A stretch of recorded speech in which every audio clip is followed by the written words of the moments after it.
Entonces puedo darte una primicia hoy. De hecho, encontraron algo. En realidad, encontraron dos cosas. Pero ¿qué son esas cosas y dónde las encontraron es un secreto por ahora? Las cámaras captaron animales exóticos donde no deberían estar. Se encontraron habitaciones seguras detrás de los armarios de los niños. Pistas de aterrizaje ocultas disfrazadas de parques infantiles. Pero eso es solo la punta del iceberg. A medida que te acercas, puedes ver algunos detalles extraños. Las paredes son muy gruesas o huecas en algunos lugares. Hay señales de algún tipo de explosión enorme, así que este lugar claramente tiene una historia que contar. Detrás del imperio de Pablo Escobar había planos empapados de paranoia. Don Pablo Escobar. Donde cada baldosa, túnel y estatua contaba una historia más oscura. Y justo cuando las autoridades pensaban que lo habían visto todo, encontraron una sala de acero sellada sin aire, sin salida y sin explicación. Un zoológico que no moriría. Pensaron que confiscar la propiedad acabaría con la locura, pero cuando el gobierno colombiano tomó control de la infame hacienda Nápoles de Pablo Escobar, no solo estaban recuperando tierras, estaban heredando un monstruo.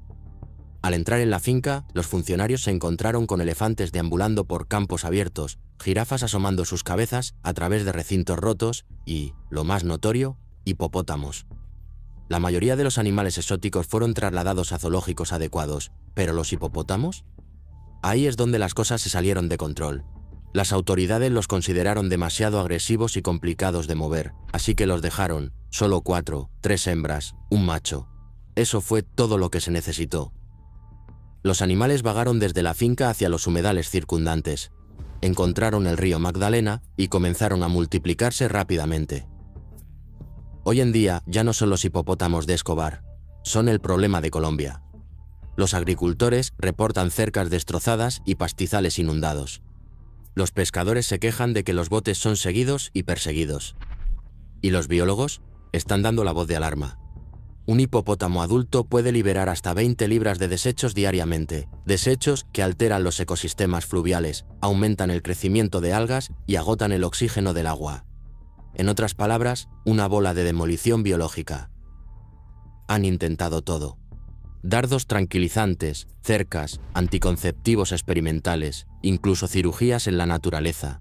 Pero los hipopótamos están ganando. 70 fueron marcados para reubicación internacional, un plan que se espera cueste más de $3,5 millones. Y aún así, la población sigue creciendo. Y cuando uno de ellos, apodado Pepe por los locales, fue disparado, la indignación fue nacional. Desde entonces, nadie quería tener sangre en sus manos. Ahora, incluso hay una mascota llamada Vanessa dentro del parque. Un legado asesino convertido en ícono de dibujos animados. Pero detrás de las puertas de safari con rayas de cebra se escondía algo mucho más oscuro, porque Hacienda Nápoles no era solo el reino selvático de Escobar. También era su base aérea privada. La pista que traficaba silencio. Excava bajo la superficie de Hacienda Nápoles y encontrarás una pista de aterrizaje completamente funcional. Los rastreadores de aviación todavía lo listan. Asfalto 1,25 kilómetros de largo, pista 06/24, lo suficientemente larga para manejar aviones ligeros de 2 motores, los modelos exactos que los traficantes preferían para saltos cortos y rápidos entre pistas en la selva y zonas de entrega costeras. Esta no era una pista de aficionados. Este era un carril de entrega para carga ilegal. Los investigadores creen que los aviones despegaban al amanecer o al anochecer, volando bajo para esquivar el radar, aterrizando en zonas amigas a través del Caribe y América Central. Los equipos de radar estadounidenses, incluso en ese entonces, frecuentemente rastreaban Cessnas volando rápido hacia el norte sobre el océano desde Colombia. Nadie podía confirmar cada vuelo que despegaba de Nápoles, pero todo en la pista gritaba a propósito. ¿Y la parte escalofriante? Después de la muerte de Escobar, después de que el sitio se transformara en un parque temático familiar, la pista permaneció en los registros. Las bases de datos de aviación todavía marcaban sus coordenadas. Una pista fantasma, su pasado grabado en el asfalto. Hoy, los niños se deslizan por toboganes de agua en el mismo concreto que una vez lanzó cargamentos de drogas. La pista de los contrabandistas se ha convertido en un fondo para selfies. Pero mientras los aviones iban y venían por encima del suelo, debajo de la superficie, ahí es donde se enterraron los verdaderos secretos. Las bóvedas que no se suponía que fueran encontradas. Cuando las cuadrillas de demolición llegaron a la antigua mansión de Miami Beach de Escobar a finales de enero de 2016, no esperaban sorpresas. El lugar había estado allí durante décadas, confiscado, revendido, olvidado. Pero entonces, una excavadora rompió una losa de concreto y el suelo se dobló. Dentro de esa base rota había una bóveda, no una caja fuerte detrás de una pintura. Una caja de metal de 60 centímetros por 60 centímetros incrustada en el mismo esqueleto de la casa, pesada, sellada. Los trabajadores miraron. Los propietarios, Christian de Verduard y Jennifer Balopi, la llevaron a una bóveda bancaria. Luego anunciaron algo sacado directamente de una película. No la abrirían hasta que su documental estuviera terminado. Eso fue solo el comienzo, porque pronto hubo rumores de una segunda caja fuerte. Algunos decían que se había visto antes de la demolición. Otros afirmaban que desapareció sin dejar rastro. Los medios de comunicación lo cubrieron como un misterio. Los propietarios contrataron seguridad las 24 horas y la policía investigó la desaparición. Y luego vinieron las reliquias. Un barrido anterior había revelado una caja fuerte vacía y un cilindro sospechoso. ¿Otro callejón sin salida u otro capítulo en una casa diseñada para esconder? Una cosa estaba ahora muy clara. Esto no era solo dinero de drogas escondido bajo las tablas del suelo.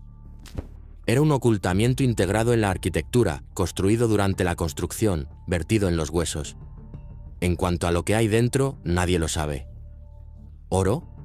¿Libros de contabilidad codificados? ¿Pesos de la suerte? No importa. La verdadera revelación es lo que nos dice. El secreto era estructural y no era el único construido como un búnker. Paredes que resistían explosiones. Las casas de Escobar no solo eran secretas, estaban construidas para soportar castigos. En ningún lugar es eso más claro que en La Manuela, su refugio junto al lago cerca de Guatapé.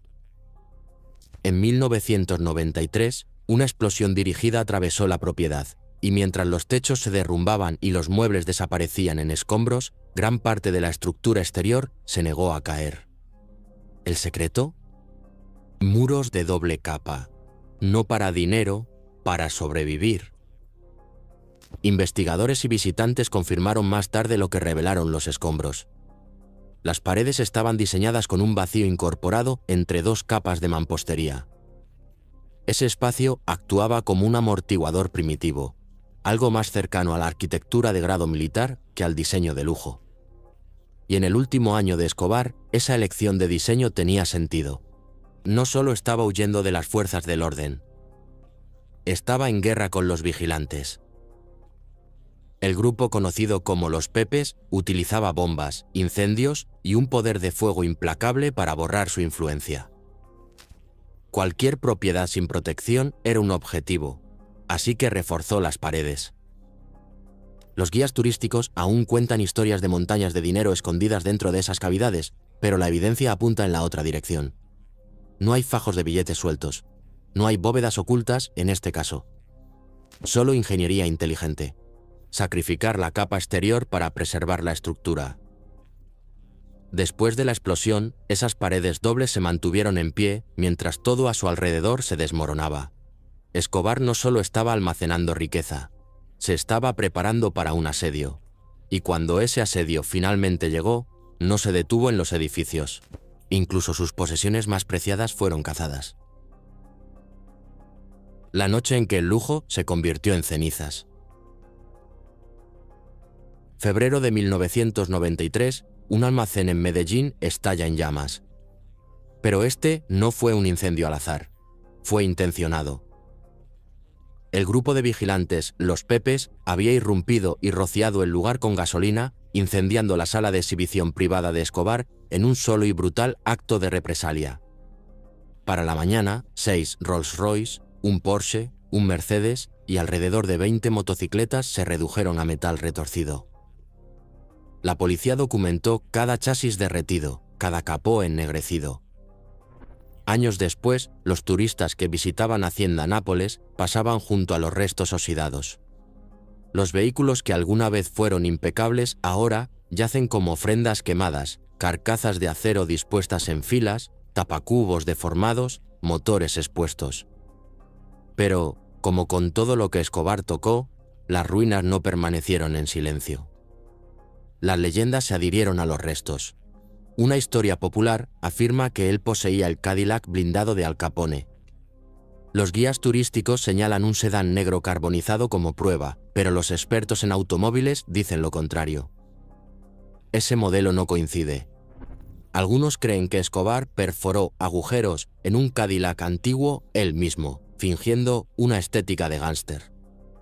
Otro mito se aferra a un Porsche 356 esquelético, supuestamente bombardeado mucho antes de la redada en el almacén. Las fotos muestran que todavía está estacionado en la finca, sus curvas derretidas, su legado quemado en la leyenda del cartel. Y siempre está la fantasía. Compartimentos ocultos, dinero sellado en las puertas de los coches, fortunas incrustadas en la carrocería. Pero la verdad es más impactante. No eran coches de escape, eran trofeos. No había habitación segura, no había alijo, solo fuego. Y cuando el humo se disipó, una imagen seguía en pie, la puerta de la Hacienda Nápoles, donde Escobar había montado su verdadero símbolo de poder. Señales de contrabando. Oculto en el arte. No todos los mensajes de Escobar llegaban a través de cajas fuertes o pistas de aterrizaje. Parte de ello estaba enterrado a plena vista, codificado en el arte que decoraba sus propiedades. En el interior de varias de sus fincas, investigadores y visitantes notaron un tema recurrente: pinturas personalizadas, murales seleccionados a mano y arte mural elaborado que hacía más que llenar espacio. Algunos conocedores creen que eran señales, indicios visuales para comunicar logística, jerarquía o incluso datos de ubicación dentro de la organización. Un ejemplo: una pintura al óleo recurrente de un caballo blanco galopando solo en un campo abierto. Colgaba en, al menos 2 de las casas de Escobar.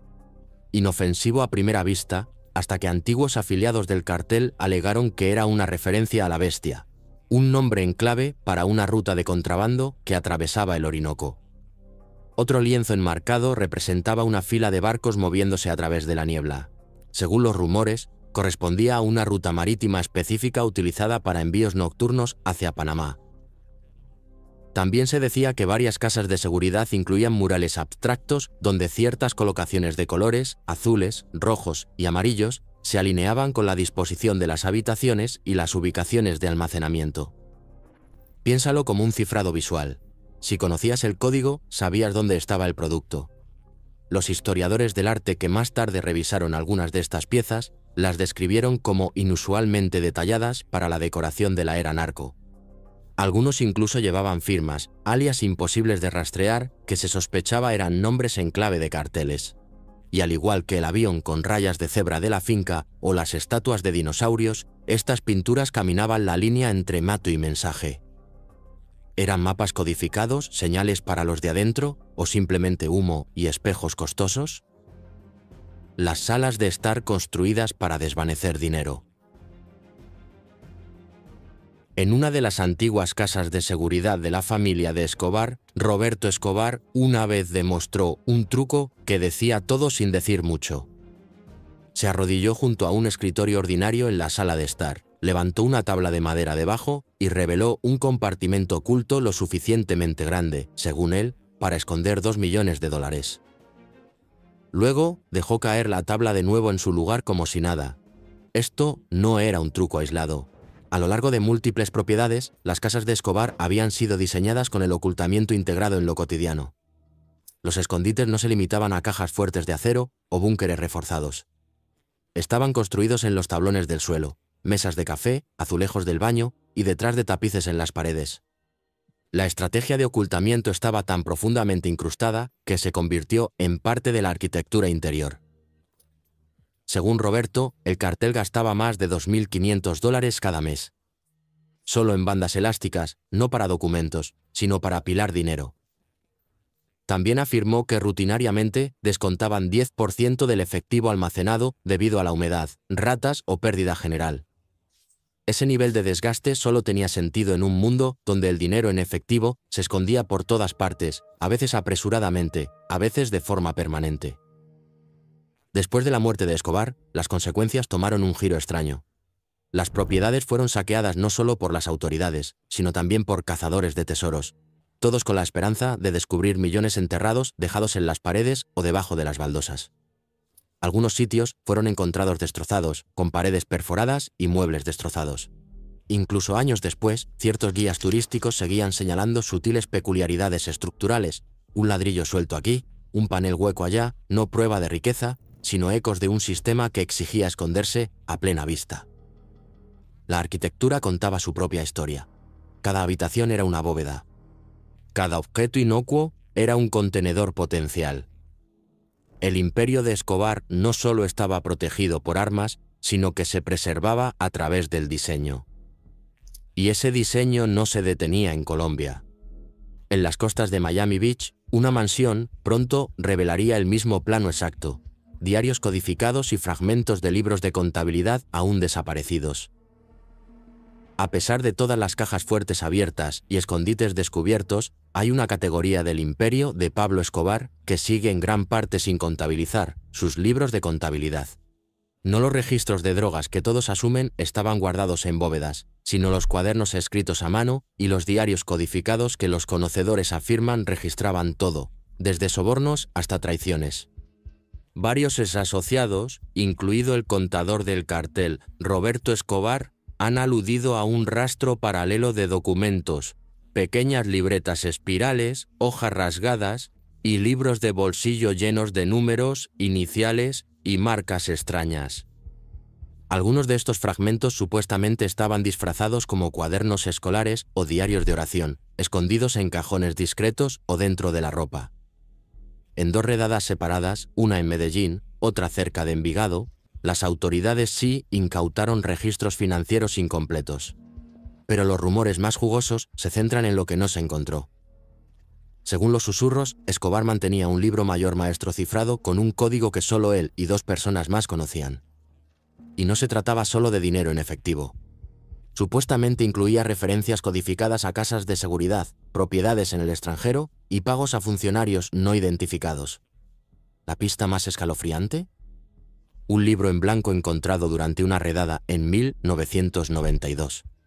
Solo tenía una línea escrita adentro. Si esto se abre, comienza la guerra. Ese libro desapareció bajo custodia de pruebas. No se ha visto desde entonces. Años después, cazadores de tesoros y periodistas rebeldes continúan persiguiendo susurros de páginas perdidas. Algunos afirman que hay entradas de diario enterradas con confidentes. Otros creen que ciertas hojas codificadas fueron sacadas de contrabando de Colombia y vendidas a coleccionistas que no tienen idea de lo que poseen. Si siquiera una parte de esos documentos alguna vez sale a la luz, sin censura, sin codificar, podría encender más que titulares. Podría reabrir viejas heridas, nombrar nombres y sacudir el mito de Escobar hasta su núcleo. El avión del zoológico, con un registro de vuelo que desapareció. Un avión en particular ha mantenido a los investigadores rascándose la cabeza durante décadas. Un avión utilitario de corto alcance utilizado para transportar animales a la hacienda Nápoles. No para cocaína, para carga que gruñía, siseaba y arañaba. Los locales lo llamaban la bestia aérea. A diferencia del avión con la puerta a rayas de cebra, este hizo viajes reales. Testigos afirmaron haberlo visto aterrizar tarde en la noche, descargando cajas con todo, desde aves exóticas hasta felinos grandes juveniles. Las rutas de vuelo nunca se registraron oficialmente. Su número de registro supuestamente se cambió varias veces, y la tripulación rotaba con frecuencia. No nombres, solo caras que iban y venían. El último avistamiento confirmado fue a finales de 1989. Luego desapareció. Aquí es donde se pone extraño. Cuando las autoridades comenzaron a catalogar las aeronaves restantes en las propiedades de Escobar, esperaban encontrar sus registros de mantenimiento o al menos un libro de vuelo. En cambio, el libro de registro de la bestia aérea había desaparecido.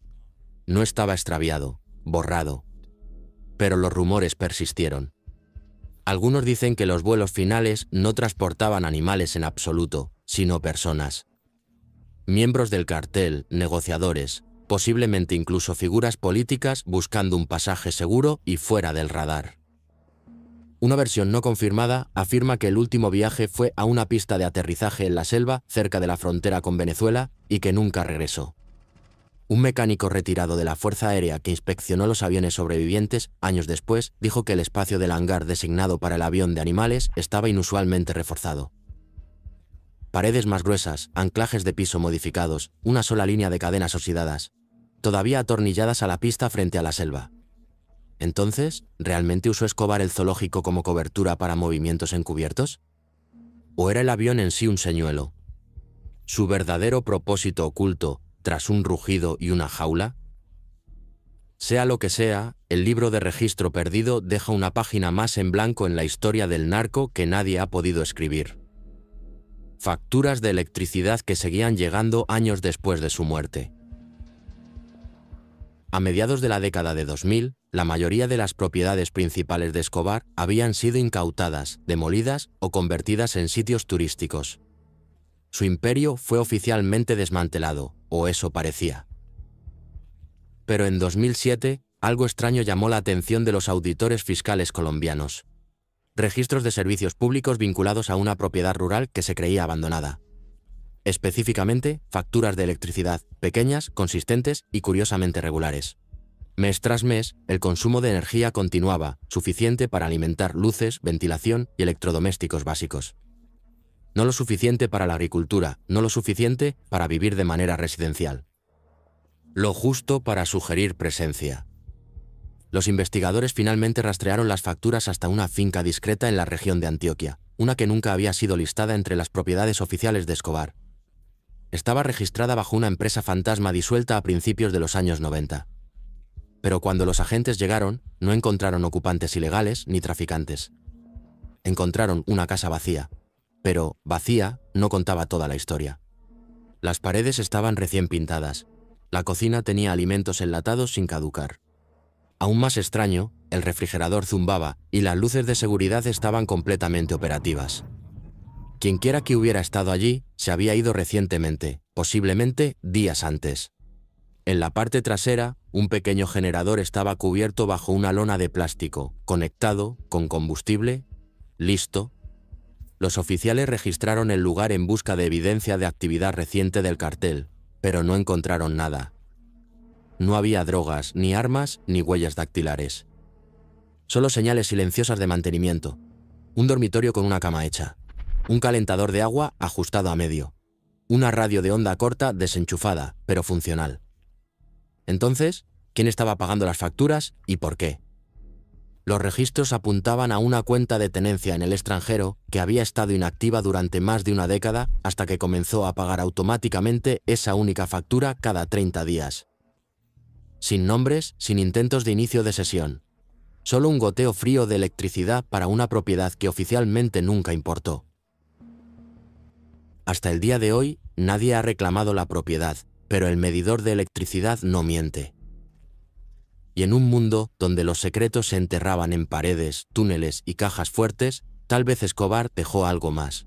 Una dirección que aún susurra. Deja tus pensamientos abajo.